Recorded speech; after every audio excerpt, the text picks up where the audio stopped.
Greetings, friends. I am Errol McClean, an Associate Director of the North American Division Evangelism Institute. But before I came to the Evangelism Institute, I served as a local church pastor in Bermuda. Beautiful place. I'm certain it's a place that you would love to be there. It's a place of dreams. But in my experience as a local church pastor, I wanted to be, my ambition, though I even served as one of the directors of the conference, the ministerial director, while serving as pastor. But my greatest ambition was just to be the best church pastor evangelist that I could be, which meant experiencing a church that was growing spiritually through discipleship, but also a church that was growing numerically through evangelism. And so, because evangelism was a process, one of the things that we did as a church was to create connection points with our community. We had preschool as one of our connection points at the church. We had community Pathfinder where we were engaging children from the community in our Pathfinder program at the church. We had regular community prayer walks, a youth ministry outreach where we had young men who were being brought by our youth program at the church from the community to be a part of our church events. We had a street ministry outreach. We had Bible study classes. We even allowed our church building to be used by the community for community events, including a Sunday church that rented from us the opportunity to use our building. We, of course, had one or two reaping events per year. So we were fully engaged as much as we could be with our community, creating these connection points. And it was as a result of these connection points, we engaged with some young men who had begun attending our church through our youth outreach events, particularly directed by some youth leaders, and they brought a group of young men to the church, and they became interested in what was taking place at our church. And I could tell you, my initial suspicion was that these young men were really interested in befriending the young ladies in the church. So I was keeping an eye on them, but don't tell them that as yet. But however, as we began to have transitioning from these connection points and began to have one of our evangelistic reaping events, I could see the interest of these young men building. And this was not a very expensive evangelistic outreach. What we did was I had some colleagues that I invited on weekends for 3 weekends straight. It was one evangelistic reaping event, but each speaker was like a relay runner, handing the baton over to the next speaker for the next weekend. And the final week was one person who would then conclude with a week of evangelism. And out of this, I saw some of those young men attending nightly, paying attention, making decisions for baptism. And one of those young men was Dwayne Westcomb Keynes. I remember I was sitting in the meeting one night, and I looked up at the balcony, and there was Dwayne, 16 years old, seated in the balcony by himself without any of the other young people that night, leaning over the edge of that balcony, focused intently on the presentation and on the preacher.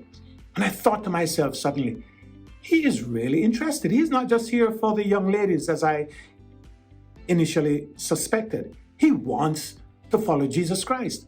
And so out of that experience, Dwayne and some of the other young men made decisions to give their lives to Christ. Some of those others, as far as I know right now, this has been a couple of years now, have drifted, but Dwayne stayed. He gave his life to Christ. After baptism, he decided he wanted to be a preacher. He decided he wanted to follow Christ. It was just amazing to see how God could use somebody who came into a church from a reaping event that we had from the connections that the church had made with our community, determined that he wanted to give his life to Christ and serve the purposes of God. And so Dwayne is here himself to share the rest of this story and to show the full circle that was created as a result of our church deciding to invest itself in the life of these young people through evangelism and encouraging them and helping them to make those decisions for Jesus Christ. Dwayne will now follow up with this story. Greetings. My connection to Pastor McLean and evangelism is through the ministries that the church had at that time.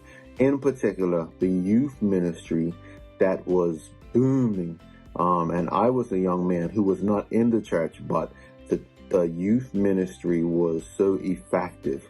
And also something else that drew me to the church was they had a street ministry where they would go into the surrounding neighborhoods and give out apples to people. And Davonshire Church was so renowned for that if you were Jehovah's Witness or you were somebody else, you could not minister to these people in this community, in this inner city, because they said, hey, you ain't got no apples. We know that you are not Davonshire Seventh-day Adventist Church. And that always stood out to me. I remember one elder said that they know us as people of the book. And so my inquisitive mind was always there. And so they had a Revelation seminar one time, and I went every night. I would go shoot basketball, and then I would go every night. And as I sat there and I wrote my notes and I would go home and restudy, I said, wow, this is the truth. And so through Davonshire Church's ministry that engaged the community, I was baptized. And then the real kicker was after a few years, I remember we were having a youth day, and I said out loud, I said, I hope you ain't having no whack person, no boring person. And Pastor McLean said, I'm so glad you said that. I want you to know that we thought of asking you to speak. And ever since then, that first initial opportunity to be used by the Lord, I've continued in that trajectory. I went to Oakwood and Andrews, and now I serve at the school as the Bible teacher and as the chaplain. And honestly, it's what I experienced at Davonshire that I still do today. I try to engage young people in the Lord. I love when we go into the community. A few of my classes, we've gone and do community service projects because for me, what saved me, I believe, is what young people still need today. And it's showing people that they care, but also exposing them to the truth of the gospel, not sugarcoating anything. And so that's kind of what I do. And just like Pastor McLean done for me, I still give opportunities to a lot of young people through my position to get their first taste of ministry. And then when I was at Andrews, he came to Andrews as well as a teacher. And so our bond came even more, even full circle. And so he is like a father figure to me, more than just a mentor. But even more than all of that, I just appreciate him because of the seeds that he planted in me. He wasn't afraid to, number one, invite me to his church. But the thing that I love the most, and I will encourage all of you to do, is if you have a young person, give them the opportunity to serve in some capacity and empower them. Because I had never preached before. I had never done anything like that before.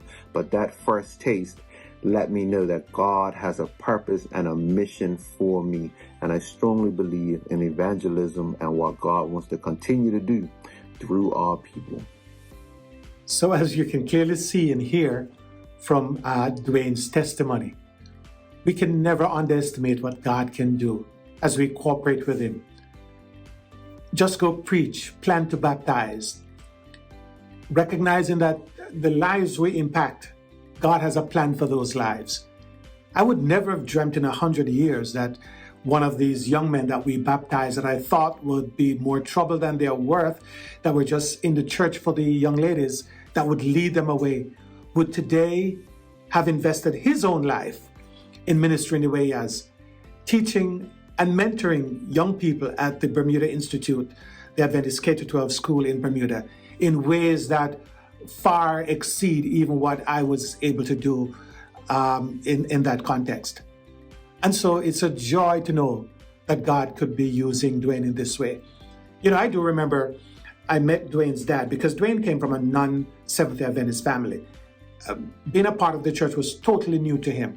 And I met his dad once at a funeral, and his dad came up to me, said, "Do you know me?" I said, "No, I don't." He said, I'm Dwayne's dad.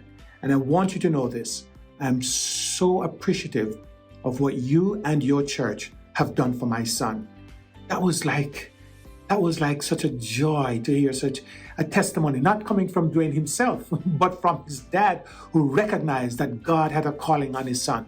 And our church was just in the right place through evangelism, through me taking on what God had asked me to be, a pastor evangelist, and using us in this way. So I just wanted to say to you as we close, look carefully at your own context. Learn from your experience for the next time. Just go do evangelism, what works, what doesn't work, and avoid those things which didn't work the next time, and then fine-tune those things which worked.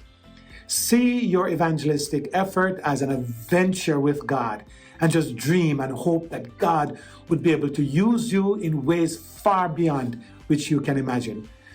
Go enjoy that adventure with the excitement of your heart pounding in this soul-saving adventure that God has called us all to.